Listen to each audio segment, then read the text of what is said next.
2021년 스티븐 스필버그 감독의 영화 AI에는 먼 미래 빙하기가 찾아온 지구를 배경으로 메카라는 로봇들이 등장합니다. 흡사 우주에서 온 외계인의 모습을 하고 있는 그들은 인간들에 의해 창조되어졌다고 믿기 힘들 정도의 어마어마한 능력과 마치 자비로운 신 같은 마음을 가지고 꼬마 로봇 데이빗의 소원을 들어줍니다. 반면 터미네이터 시리즈의 인공지능 스카이넷은 인류의 마지막 한 명까지 남김없이 쓸어버리기 위해 수많은 로봇 군단을 만들고 심지어 타임머신이라는 오버 테크놀로지까지 이용하여 인간 지도자 존 커너의 과거까지 말살하려고 합니다. 과연 어떤 면이 초인공지능의 본 모습일까요? 2045년이 지나면 인간을 넘어서는 인공지능은 탄생할까요? 그리고 그렇게 탄생한 초인공지능들은 자신의 창조주이자 열등한 인간들을 어떻게 바라볼까요? 안녕하십니까, 아제너드입니다. 오늘도 2D님 모시고 이야기 나눠보겠습니다. 예, 안녕하십니까.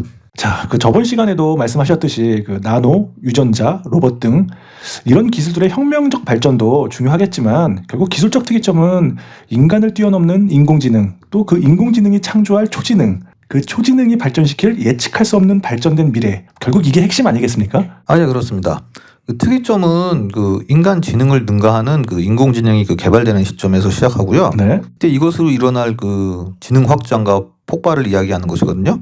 초지능도 이때 탄생할 겁니다. 자, 그럼 초지능 이전에 간단히 AI 인공지능의 발전에 대하여 한번 알아봐야 될 것 같은데요. 예. 2010년대 들어오면서 많은 인공지능 발전이 이루어졌고 일반 대중들에게도 알파고, 스마트폰 비서, 시리, 기타 등등으로 어느덧 매우 친숙한 용어가 됐는데. 예.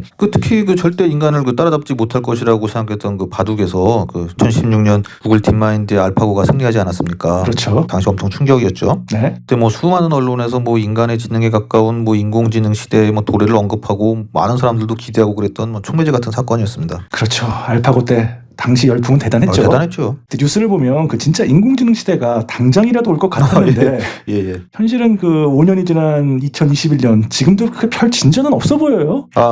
그렇게 보일 수도 있습니다만 물밑에서는 거대 테크 기업들과 네. 강대국에서 엄청난 규모의 투자가 이루어지고 있거든요. 뉴스에도 많이 나오고 있지 않습니까? 그리고 당장 자율주행 같은 가시적인 성과도 있고요. 눈에 보이지 않는 여러 기술들도 다 개발 중에 있습니다.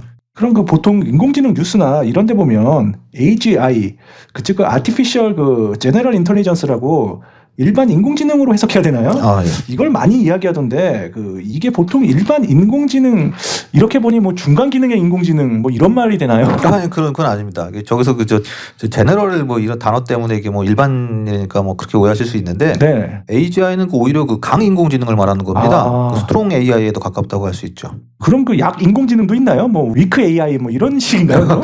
예, 맞습니다. 위크 AI 있어요. 아. 약 인공지능 혹은 좁은 인공지능이라고 하는데 네.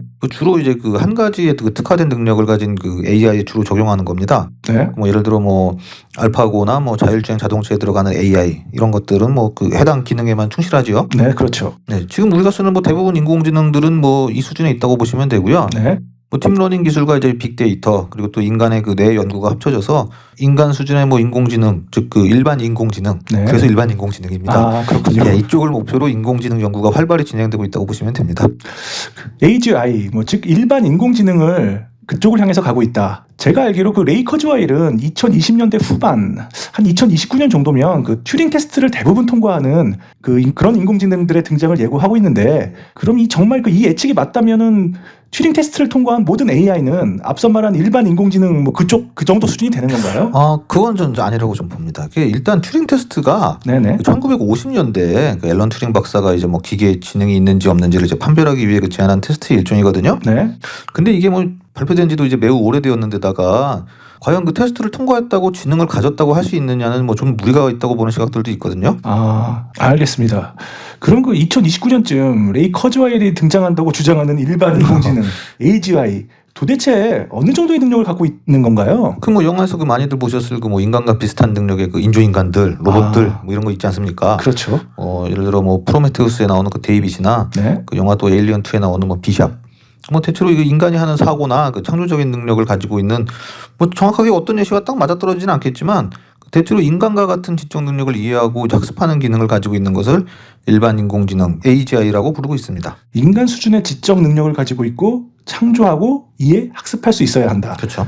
결국엔 육체에 한계가 있는 인간은 그 뒤처질 수밖에 없겠군요. 뭐 엄청난 정보량의 습득에서도 뭐 차이가 날 것 같고요. 아, 그렇습니다. 그 뭐 영화 내러티브 상의 허용의 범위 때문에 뭐 능력이 제한적인 경우가 많습니다만 네. 그 프로메테우스의 그 데이빗을 보면 그 뭐 본인의 그 새로운 지식 욕구를 채우기 위해 뭐 수단을 가리지 않지 않습니까? 그 뭐 인간의 뭐 수명의 한계나 그 뭐 육체의 제한성을 넘어서는 것은 뭐 기본이고요. 네.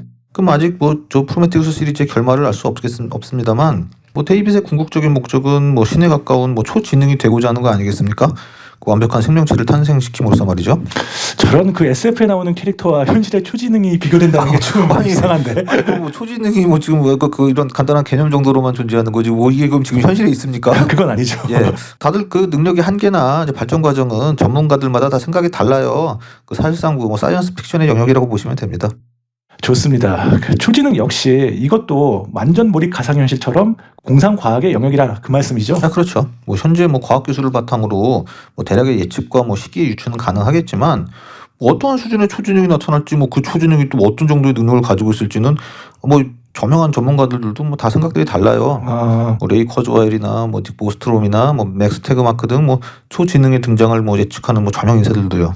그 닉 보스트롬은 저번 그 머스크 편 그 시뮬레이션 우주 설명하실 때 잠깐 언급했던 그 스웨덴 출신 옥스퍼드 대학 철학과 교수로 알고 있는데 예. 이분이 그 인공지능 분야에도 관심이 많으신가 봐요. 아, 예, 그렇죠.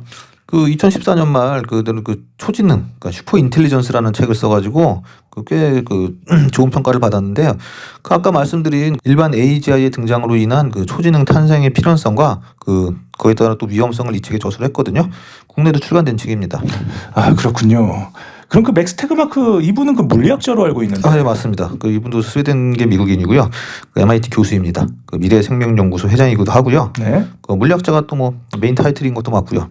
그 재미난 거는 그 이 사람이 그 일론 머스크로부터 그 인공지능의 그 실전적 위험을 조사를 하기 위한 그 보조금을 받았던 적이 있어요. 인공지능을 부정적으로 보는 분이신가 봐요. 꼭 그렇진 않고요. 그 이분도 그 2017년인가 2018년인가에 그 라이프 3.0이라는 그 베스트셀러 책을 써가지고 좀 화제가 됐었습니다. 라이프 3.0이요? 무슨 그 생명과학책 같은데. 아, 그거 아니고 저 인공지능 관련 책입니다. 아, 그 원시 지구에 살았던 그 학습이 불가능한 그 박테리아나 뭐 그런 생명체의 시대를 뭐 라이프 1.0, 네. 또 인간과 같은 학습을 통해 그 뭐 문화를 만들어 나가는 그런 시대를 라이프 2.0, 네. 그리고 이제 인간의 기술의 정점의 시대를 그 라이프 3.0 이렇게 구분해서 뭐 인공지능 뭐 더 나아가서 뭐 초지능의 시대를 예측하고 있는 책입니다. 이게 오바마가 저 2018년 최고의 책 중 하나로 꼽아본 책이고요. 이것도 국내에 출간됐습니다. 아, 제 공부하시는 줄 알았어요.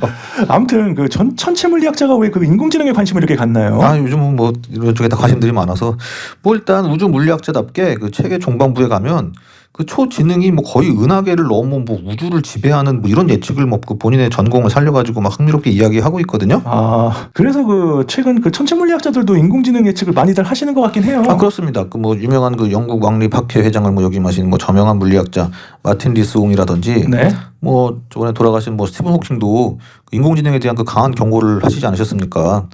근데 그 과학자들이 그 나이 많이 들수록 저런 주장하는 경우가 굉장히 많습니다. 그렇군요. 그럼 그 어차피 그 SF 영역이고 그 다양한 예측도 가능하니까 그 투디님의 생각을 한번 들어볼까요? 아니 뭘 프롤로그에도 언급됐지만 진짜 그 저런 엄청난 능력을 가진 초지능들이 개발되면 인간들을 어떻게 할까요? 전멸시킬까요? 아니 그걸 제가 알면 뭐 여기서 이러고 있겠습니까? 저는 저명하신 분들도 정확한 답을 못 내놓고 있는데. 인간이 그 통제할 수 없는 쪽으로 가는 건가요? 하긴 뭐 그 어벤져스 울트론을 봐도 그 아무리 그 인간 기준으로 그 선한 마인드랑 그런 목적으로 인공지능을 개발한다고 해도 기계가 인간과 동일하게 그 의미를 받아들인다는 보장 자체가 없다 보니 어려운 문제일 것 같긴 한데. 뭐 여기서 바블 얘기까지 나옵니까? 근데 그거는 그 원작 만화에서는 그 앤트맨이 뭐 행급힘이나 영화에서는 뭐 아이언맨 그 뭐 토니 스타크 인격이 뭐 불안한데 뭐 그런 인격을 뭐 복제한 울트론이 뭐 막장 로봇이 되는 거 아니겠습니까? 그래서 그렇죠. 네, 뭐 아무튼 뭐 이런 SF 히어로물 관련 이야기는 뭐 따로 하시고요. 네네. 근데 그 뭐 레이 커즈와일식 특이점이 오면은 그런 초지능 컨트롤 문제는 뭐 크게 걱정 안 해도 될 것 같기도 하고요. 아, 그럼 레이 커즈웰의 예측은 좀 다른가 봐요? 예, 뭐 저번 시간에도 말씀드렸듯이 그 레이 커즈와일은 뭐 항상 그 미래의 기술들을 굉장히 낙관적으로 바라봐요. 가령 뭐 GNR 기술 혁명이 뭐 특이점 전에 온다고 예측한다고도 뭐 말씀드리지 않았습니까? 그게 과연 그 2045년 전에 가능할지가 의문이지만. 예.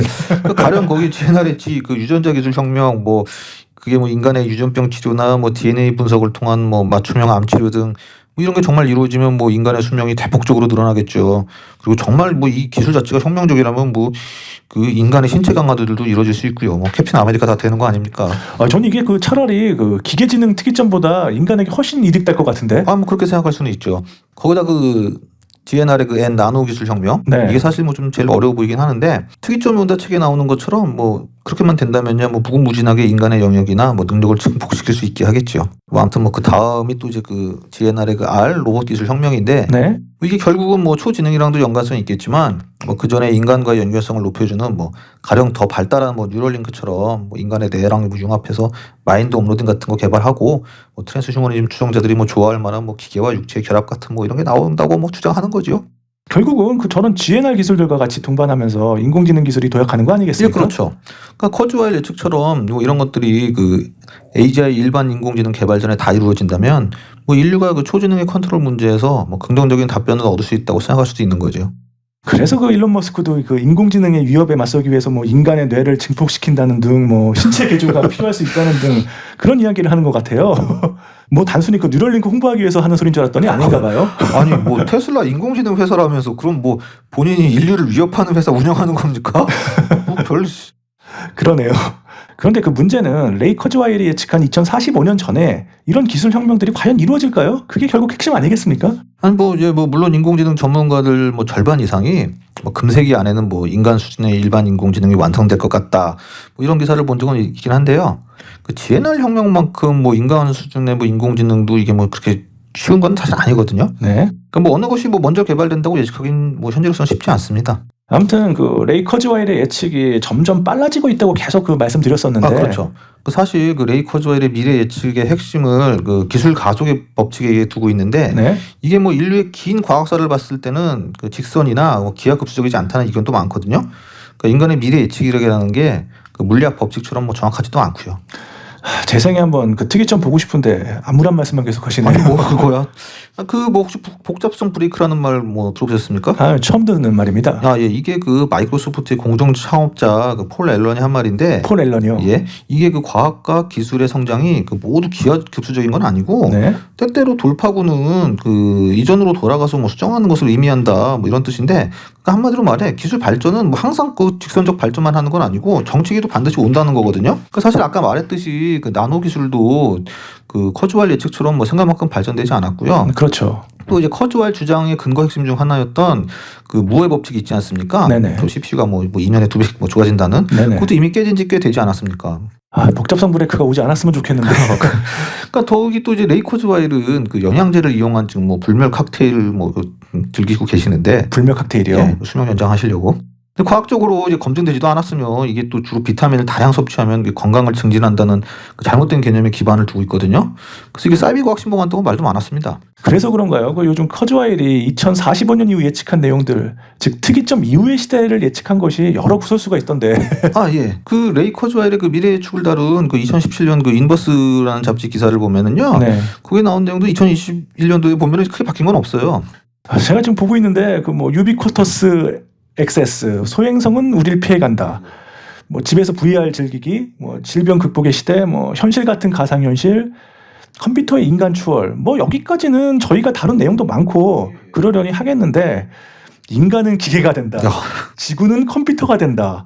우주는 슈퍼컴퓨터가 된다. 이게 무슨 말인가요? 예, 맞습니다. 이게 좀 황당하게 느껴지는 뭐 내용이죠.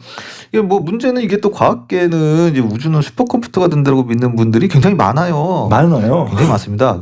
뭐 레이 커즈와일의 예상은 아니에요. 뭐 다음 시간에 이 얘기에 관해서 한번 다뤄보도록 하겠습니다. 이거 충격이 가시지 않는데. 예. 알겠습니다. 기대해 보겠습니다. 오늘은 특이점과 초지능이 온 미래에 대한 이야기를 한번 해보았습니다. 시청해 주셔서 감사드리고요. 좋아요와 구독 한 번만 눌러주시길 부탁드리겠습니다. 지금까지 아제너드였습니다. 감사합니다. 감사합니다.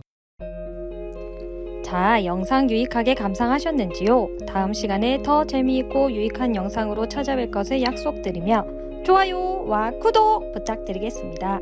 지금까지 아제너드였습니다. 편안한 일상 되세요.